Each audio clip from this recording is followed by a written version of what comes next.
Well, things just keep getting weirder and weirder in the love triangle killing of a Houston pastor's wife. Today, a jury found the pastor's mistress guilty of murder. Ned Hibbert is here live with the story. Ned? And the story's pretty confusing, Don, so let's recap. Pastor Tracy Burleson has already gotten life without parole for convincing his adult son to gun down his wife, the son's stepmother.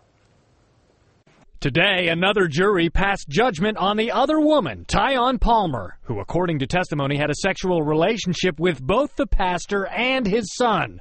For her role in the murder of Pauletta Burleson last year, Palmer was sentenced to 7 years in prison, eligible for parole in 3.5, a light punishment for a heavy charge.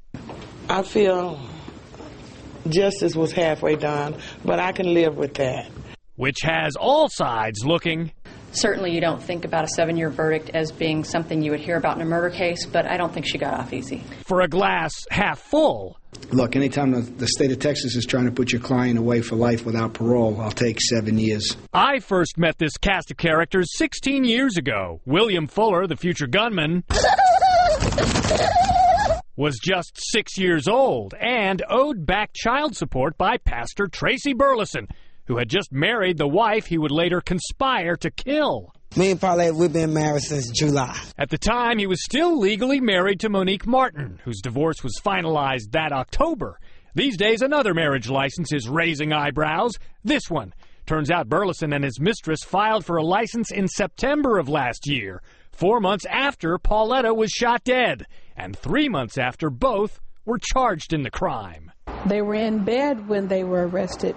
Those were her pajamas that he had on when he came out. Sharon Fuller, the gunman's mother, says the cheating couple played her son for the patsy. They thought that they were going to get out of this and leave William holding the bag completely. And they were going to live married with their picture-perfect family minus William.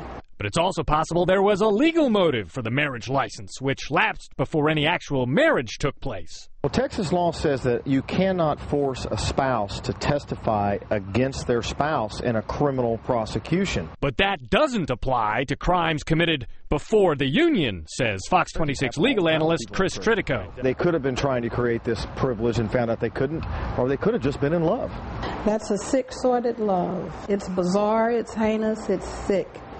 Her son, triggerman William Fuller, testified for the prosecution in both trials. He is expected to take a plea deal. Question is, what will his sentence be?